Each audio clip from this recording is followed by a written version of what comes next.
Praise the lord. ప్రియమైన సహోదరులందరికీ mirror of Christ తరపు నుంచి శుభాలు. ప్రియమైనటువంటి వాళ్ళారా, మీరంతా బాగున్నారని, అలాగే ప్రతిరోజు డైలీ వాగ్దానం ద్వారా ఆదరించబడుతూ ఉన్నారని విశ్వసిస్తూ ఉన్నామండి.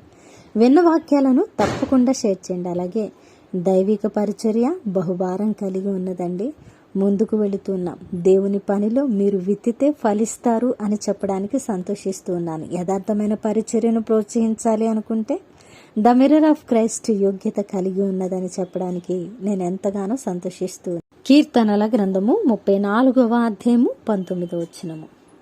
నీతిమంతునకు కలుగు ఆపదలు అనేకములు, వాటి అన్నిటిలో నుండి యెహోవా వానిని విడిపించును. దేవుని నామానికి మహిమ, ఘనత, ప్రభావములు చెల్లిస్తూ ఉన్నాను. ప్రియ సహోదరుడా, ఈరోజు అనేక ఆపదల్లో పడి ఉన్నావా? మరి అనేకమైన వాటిల్లో కూరుకుపోయి నన్ను ఎవరు విడిపిస్తారు, నా పరిస్థితులను ఎవరు కడతారు అని అనుకుంటూ ఉన్నావా? అయితే శుభ వాగ్దానము.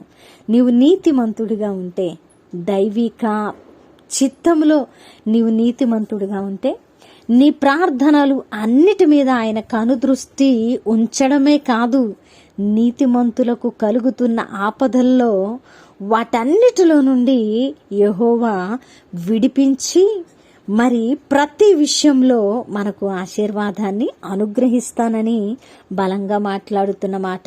అయితే ప్రియమైనటువంటి దేవుని బిడ్డ, ఈరోజు నీ ఆపదల అన్నిటిలో నుంచి నువ్వు విడిపించబడాలి అని అనుకోవడంలో తప్పు లేదు. కానీ విడిపించబడి దేవుడు ఆశీర్వదించాలి అని ఆశ కలిగి ఉండడం తప్పు కాదు. కానీ నీవు దేవుని చేత విడిపించబడడానికి అలాగున నీతిమంతుడిగా, నీతిమంతురాలుగా నిలబడే భక్తి చెయ్యాలని, అలాగున చేసినప్పుడు నిన్నెంత మాత్రము నేను విడిచిపెట్టే దేవుడను కాదని దేవుడు బహుస్పష్టంగా మాట్లాడుతున్నారు. కాబట్టి భక్తి చేస్తూ ఉన్నాము అని ఏదో భక్తి చేయటం కాదు, కానీ దేవుడు చెప్పిన విధంగా నీతిని అనుసరించి వాక్యాన్ని మన జీవితంలో పెట్టుకొని వాగ్దానాలను స్వతంత్రించుకుంటూ నీతిమంతులముగా ఆయన రక్తము చేత కడగబడిన మనము ఆ నీతిని కాపాడుకుంటూ గురి యొద్దకు వెళ్ళినట్లయితే, ఆయన నీతిని అనుసరించి అనేక ఆపదల్లో పడినప్పుడు, ఆయన నీతిని అనుసరిస్తూ అనేక శ్రమల్లో నిలబడినప్పుడు,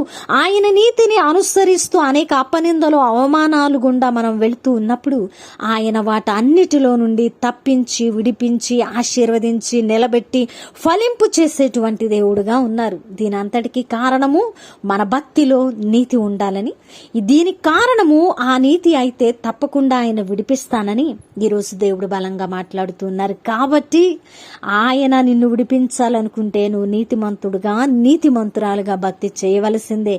ఇందులో ఎలాంటి మినహాయింపు కూడా లేదని నమ్మి విశ్వసించి వాక్యాన్ని బట్టి మనము భక్తి చేసేవారంగా ఉందాం. దేవుని చేత విడిపించబడదాం, ఆశీర్వాదాలను అనుభవిద్దాం. విన్న వాక్యము ఫలింపు కొరకు ప్రార్థన. పరిశుద్ధుడా, ప్రేమ కలిగిన తండ్రి, మీకు వందనాలు. అద్భుతమైన వాక్కు చేత మాతో మాట్లాడారయ్యా. అవును తండ్రి, నీతిమంతులకు అనేక ఆపదలు కలుగుతున్నా వాటన్నిటిలో నుంచి విడిపించి అయా వారికి సమాధానమును అనుగ్రహిస్తానని, ప్రభా వారిని ఆశీర్వదిస్తానని మీరు మాట్లాడారయ్యా. ఈరోజు నాకు అనేక ఆపదలు ఉన్నాయి ప్రభా, నేను నీతిని అనుసరిస్తూ ఉన్నా. ఈరోజు నాతో మాట్లాడినందుకు వందనాలు. ఈరోజు అన్ని సమస్యల్లో నుంచి నన్ను విడిపిస్తున్నందుకు వందనాలయ్యా అని ఎవరైతే నమ్మి విశ్వసించి ఈ ప్రార్థనలో ఏకీభవిస్తున్నారో వారి పట్ల ఈ వాగ్దానాన్ని నెరవేర్చండి తండ్రి. అలాగే ఈ పరిచర్యకు సహకరిస్తున్న ప్రతి బిడ్డను నూరంతలుగా దీవించమని, వారి చేతి పనులను ఆశీర్వదించమని, వారి కుటుంబాలలో మెండైన ఆశీర్వాదాలను కుమరించమని ప్రార్థిస్తూ ఉన్నానయ్యా. ఈ ప్రార్థన సమర్పిస్తూ ఉండగా మీరు అద్భుత కార్యం చేశారని నమ్ముతూ ఈ ప్రార్థన నజరుడనే యేసుక్రీస్తు నామమున సమర్పించి అడిగి వేడుకుంటున్నాము తండ్రి, ఆమేన్. ప్రియమైన దేవుని బిడ్డలారా, విన్న వాక్యాన్ని తప్పకుండా షేర్ చేయండి. అలాగే